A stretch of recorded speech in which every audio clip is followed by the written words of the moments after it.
No, no, no. Stop commenting. Stop typing, oh, I want a hat intro. It's all about the glasses intro. Man, they look so cool, right?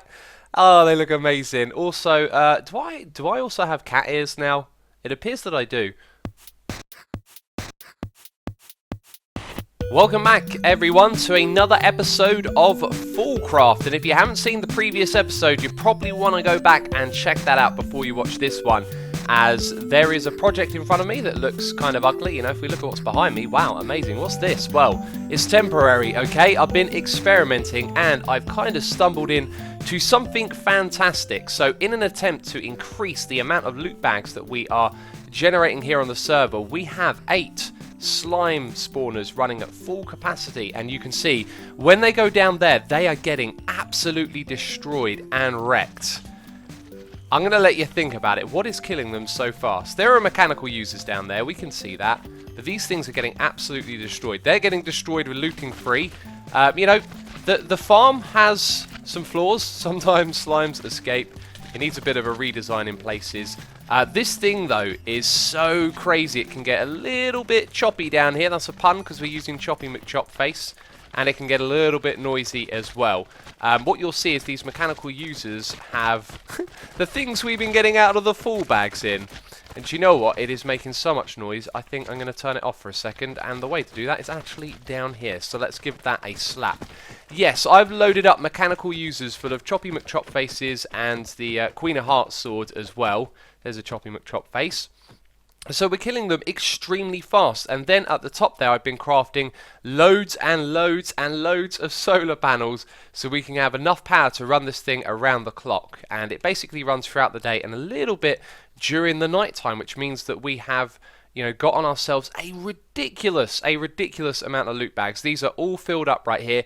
Even the pet bags are filled all the way to the top. The legendary loot bags, and I believe the artifact ones, that's an epic loot bag artifact. Those are the only 2 we've actually been opening. You can see they're set to extract. The other ones are just sort of there doing nothing. And in the days that this thing has been running, we have also got ourselves 27 Fools bags. You know, 27. That's quite a lot. That's enough to cause a problem in my inventory.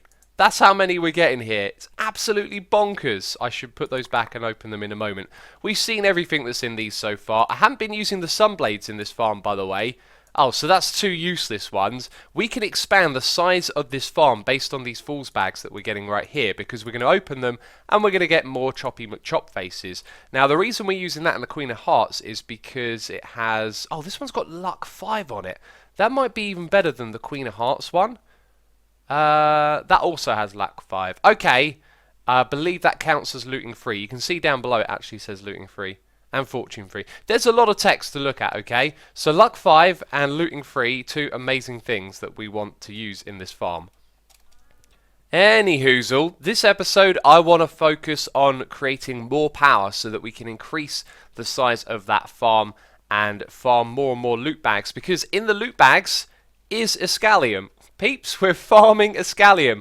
137. That is bonkers. That is also going to get us more power. And as well as that, I believe that capacitors, or the capacitor banks, the top tier ones, are being farmed through those bags as well. So we've got 154 of those. So today I reckon it's all about power. Power so we can farm more loot bags even faster, and so that we can do other projects like this one over here, trying to get the Nether Stars, right? We're up to 4 at the moment. It's not fast enough, but I kind of want to give the power thing a go and see where we can go with that. Imagine if we had like 10 of these running at full capacity. Surely that would be worth something, right?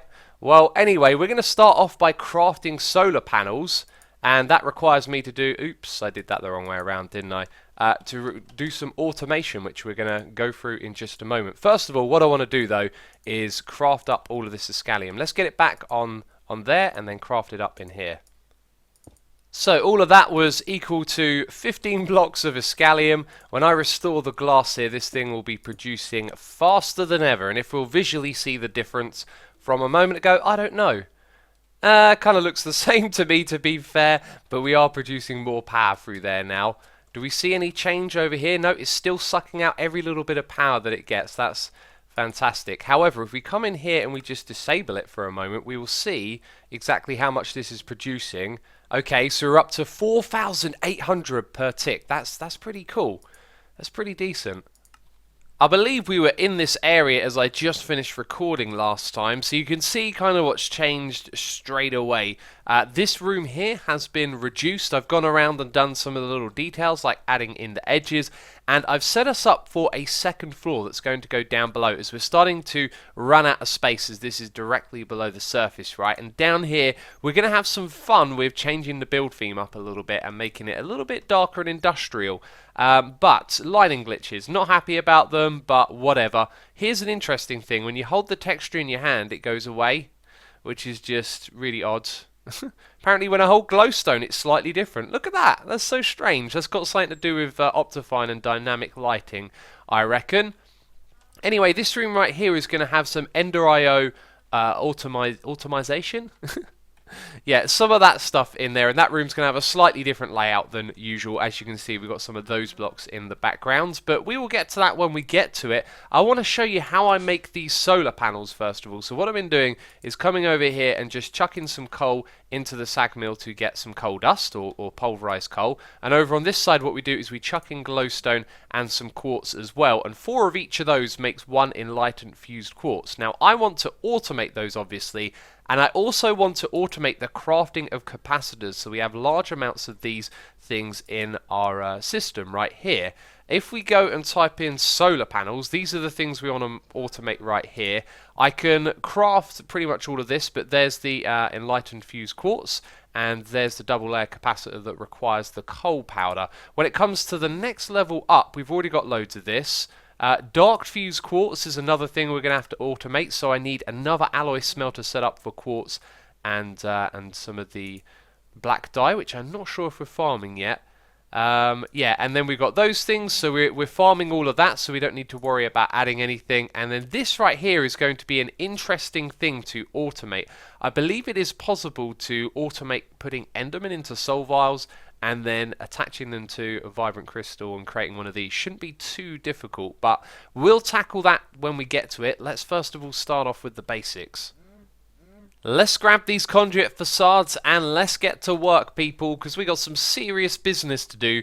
The time is ticking by because I've had to make a really complex setup over here. It's actually the same thing that we've done in the past and then had to dismantle, but it's the best way to do things as far as I know. And I've got some conduit facades over here and some ME conduits from enderio. There are regular ones and then there are these dense ones, and I don't really know the difference between the two, but if we were to place that here and there, we would be able to hide these conduits inside of it and they will connect to the system, I believe. How do I get you to actually sort of place inside of there? Got to act like it's invisible, right? So that thing got placed over there. When we do this, it's now going to be a part of the system, and all of those red lights going on down the bottom are a good thing. The way I've set up this system is so that the lights have to turn on in order for things to be active. And the reason I've done it that way around is because if ever we have power issues and things rely on the torches not being on, then you run into bad news. But now all of these things are crafting and doing stuff. This is looking promising so far. So I've set up all of these crafting recipes to have a certain amount of like a requirement before it'll import it over here. So when we go underneath 10,000 of those in the system, it starts making more, which sounds kind of crazy, but it makes more sense as you go down. So you can see here that we are making, if I hold down shift, you'll see what it is, all the different parts of the solar panels, and this goes all the way up to the top tier solar panels and includes crafting the solar panels themselves. Now at the moment it's starting to do a few bits, but here and there I can see there's a lack of stuff going in, which makes me slightly worried. So around the back here I've set up a whole bunch of importers to... They're supposed to be exporters. Did I get that right at the beginning? I got the very first one right and then I started getting them wrong. And that explains why this one gets this option with a capacity card added. Right. Massive facepalm, time to redo all of this stuff. We're going to need speed upgrades on everything here. We're going to mass craft them because, oh, it's just started to go a little bit faster now. And now it's not importing. That's interesting. Why did it stop? That doesn't make any sense. This should work with a signal. Well, you saw it here first, peeps. Some absolute bizarre quirkiness going on. The reason it's not importing anything now is because it's not actually connected. This cable across the bottom doesn't connect to this one yet. But you saw it was importing a second ago, so what's up with that? I just don't know. Oop, wrong thing. We're supposed to use one of these. One of those. Bam. There we go. And now it's made a connection. And now all of the stuff should be importing. And look at that. It is. Excellent. It's working again. That is really nice, actually. Check that out. So I put these things on the front, these panels, these storage monitors, so that we can see exactly what's being crafted and how much of it is in the system. So obviously we are being throttled by the lack of some materials. So now is where we're going to set up some sag mills to get pulverized coal. We're going to do 2 sets of alloy smelter for the dark fused quartz and the regular fused quartz as well. And there's one other thing, yeah, regular glass, which we're actually going to use something that doesn't require power, but fuel, and it is this thing up here that I've been using for the longest time, the ultimate furnace. What I want to do at some point, though, is set up like an ender chest where I chuck things in, and this thing smelts it. If you haven't seen it, actually, it is super fast. Let me give a quick demonstration, just in case you haven't seen how awesome this thing is. That is insanely fast. Do you think that that looks interesting? Well, that was kind of the point. I was building this big flat wall. I realised that we could probably do all of it flush with some conduits from the back. And so I thought, hang on a second, let's make it look more interesting than that. We've got our conduits on the side here connecting to the machines, and they go down into a conduit facade below for power, as you can see there, and then the item conduits go out to the front here where we've got these droppers. Now these are just inventory buffers to hold lots of items. Below you'll see that we have these importers with full upgrades, so they will keep them stocked up at all times. And then our channel here is going to distribute them with round robin, so it's going to evenly split them up. Now these haven't been upgraded with capacitors yet, but they're starting to make the enlightened fused quartz, the pulverized coal and sulfur as well it will also make, and dark fused quartz. And then we're going to take them out from behind. So back there we're going to use applied energistics to remove this stuff, kind of like what we've been doing already. We're going to have these importers right here, and then behind them what we'll use is the level emitters, so we can say when we don't have enough of this stuff, start extracting it. So this stuff will hold a full amount of the blocks inside of its inventory, and then we pull them out at the back to use them for crafting. So when that is finished, which I'll do just now, I believe everything will be in place for these things to start automatically crafting the highest tier solar panel. So that's what that system looks like. A little bit ugly to set up, but now it's importing everything, which is excellent. And that means, I believe, that we should see over here, is that gone up or was that already 1? I think that was 0 though, so we've got 2 of those now. I'm going to keep my eye on this and see how it's doing. I guess another problem here is that this recipe eats up all of those, so until that thing's full up, these don't craft and you can't make those ones. It looks like the whole system might be a little bit slow. I'm going to have to go through and figure out where its weak points are, but you may have thought that I missed something, and I did, so I came around here and set it up. This weird looking thing right here is doing the glass. Okay, we're using blaze rods because we're not using that for anything else, and we get essence, so we got loads of them. And then we got to set it up like a vanilla thing, right? So you've got your top thing on the top, that bit, this bit from the side, and then your output on the bottom, and that's hooked up one of those as well. And it looks like it's smelted all the glass already. We got over 1 million sand, and I think I set it up so that we had quite a bit of glass. Let's see what it's set to. Yeah, 2,000 glass, and now it can use those to make daylight sensors, and it looks like we've reached the maximum amount that we store. So something is throttling this. It is copper ingots. That's really weird because I had loads of those. I think it might be something wrong with how it's configured. Can I click that? Yes, I can. That's fantastic. Turns out it was an OR dictionary thing, and I'd put the wrong type of copper ingot. Not really sure how I got the wrong type here on the back. Now, you should go into the... Yes. See, I've still got one in my hand. Bam. Okay, excellent. We're now making those. Awesome. I feel like these things could probably do with some more speed upgrades back here. I can put speed upgrades on this side as well. Why that just stopped, I'm not sure. It just got stuck at 20%. Maybe I shouldn't... Oh, yeah, maybe I shouldn't put those there. Now I'm not sure. I thought we were almost done down here, except we're missing one key ingredient to craft the final solar panels. And look at all these resources we've backed up here. Crazy stuff, right? So this is going to be a real simple setup. We have a couple of spawners here. They are Enderman spawners, and you can set these up to capture instead of spawn the Enderman around you. So you give it soul vials and it puts the Enderman inside of a soul vial. Now we can use the configuration here to push that up into a soul binder, and then with our exporter on the back here we are giving it a vibrant crystal. Fantastic stuff. Then we've got an importer at the top to take the resulting thing out of there. Now there won't be any more stuff going on up the top here, but what we do need to do is add our level emitters to control it with a redstone signal. What we'll do is we'll control it under here at this level, so these two export buses will get controlled based on how many of those crystals that we have in the system, right? So it makes things a little neater and tidier. But we are obviously missing one important agreement. Agreement? Did I just say that? Ingredient is what I meant to say, and that is the XP, right? And I believe we can push liquid XP into this thing. So down the bottom here, we're going to set up a tank and see if we can do that. I hear noises up above, and we are extracting the liquid XP. That's a very good start. And yeah, there we go. It's working. It's made one of those. It also just took... Oh, wait a minute. It's because this doesn't have a filter on. It's going to take anything out, which is good. That means it does both things instead of me adding in an expansion card and adding multiple things here, which is kind of what I've done on these other machines, which maybe isn't a thing I actually needed to do.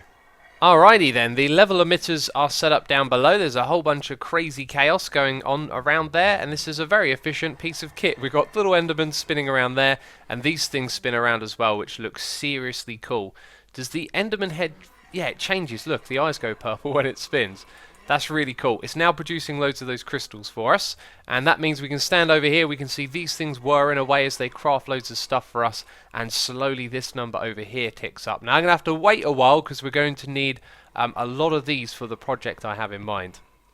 While I was waiting, I thought I'd check up on this old farm, which we'll probably deactivate when our slime farm is finalised, as this is loading chunks and loads of unnecessary stuff. That's right. Stupid amount of fool's bags over here. They must have been there for a long time, or at least they've been gathering over a long time. So I think what we should do now is import these into our system and then open them automatically. So that's been set up, and we got 20 of them over here. So we're going to set this one to extract, and they'll go into there and they'll now get opened at the other system. And I've also set that up to export. And then back here I've added this, and I'm a little bit surprised to see these numbers ain't changed at all, because it should be exporting them into this system, and the priority of this thing should mean it finds it. I mean, I could say maybe it needs to be a little bit higher, but why? If it's bigger than 0, it should go there before the disk drives. So this could potentially mean that I've used some of these weapons, but it doesn't make sense that they've stacked, right? If I've used it, it's got some XP, it can't stack with the other ones. So that was a fresh one, this was a fresh one as well. Okay, that stacks, that's a good sign. So does that one. So does this one. Right, so why are they not going there? Because I thought this is a really cool idea to display them like this. So let's grab one of those that's just been imported into the system, and it goes there. So there must be something up with the priority at the moment, because those things are coming to the system, yet they're not going to these storage stores, which is a little bit of a shame. I must admit, every one of those that I put there, I think I've done automatically, right? So if we chuck this here, will the number go back up to 8? It does. How very, very odd. Maybe it literally requires me to put it in here, and then it will know that that's one of the ones that can stack. Oh, hello, Sunblade. Let's go look at... Hi, I'm trying to type.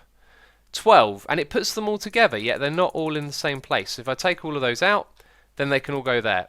I do not understand what is up with the priority. This is the right thing, yep. Storage bus. There we go. How about that? I use storage monitors instead, and there's some white cables behind it, and it looks pretty awesome. There's just a little bit more going on there, a bit more depth to it. And it will accurately count the numbers now as well, which is pretty cool. These are the real culprit for why the thing goes so slow. They chew up, where does it say it? 16,000 RF per tick. And when it's nighttime, this thing just grinds to a halt. And you'll see these little meters here fly up and down. But we finally made it. We've got 256 of these. I'm going to grab, hi. I've forgotten how this works. You can't grab them from there. We have been working towards this all episode, a strange and terrifying place. Actually, it's just the end dimension, and I've got a feeling that we're going to be able to use solar panels out here. I seem to remember that being a thing, and this was one of the suggestions I got as well. Really great suggestion. So thank you everyone for sharing power ideas. This is the first one we're going to experiment with, and its efficiency 100%. In a place where time never changes, which hopefully means we can rely on this. So I'm deliberately putting this in the bottom sub-chunk in hopes that somehow that helps the performance or whatever, you know. But this is an ideal place to put it as well, because there's nothing else happening here. It's not going to put a lot of strain on the server to load up all of these solar panels. Now, if you can do math, 16 by 16 is 256, which is why we needed to make so many of them. And as I place these, look at the top there, you can see the number slowly going up. 14,000, 17,000. Remember, those things alone that make these, between them will be 32,000 each. So hopefully we make that much. And that's the kind of thing I really didn't want to do, is accidentally place it on top of it. Great. If I use vein miner, it's all going to pop off and it will probably fall in the void, knowing my luck. Well, it would just be, wouldn't it, that one of these little suckers would pop off into the void.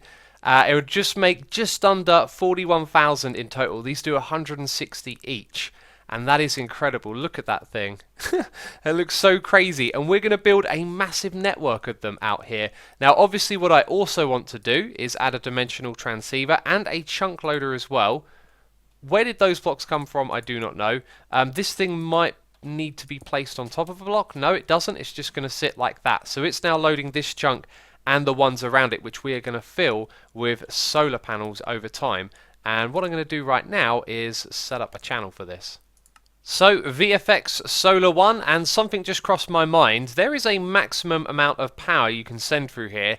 It's 40,960. When we add that one extra, that'll be the other one, right, to make up the 960. So all of these solar panels conveniently match the maximum bandwidth of this, which means when we do actually go and add other ones, we won't be able to put them side by side, because then they would connect together and that might disrupt where the power is going. So we'll end up making like a checkered board grid out here in the end of solar panels.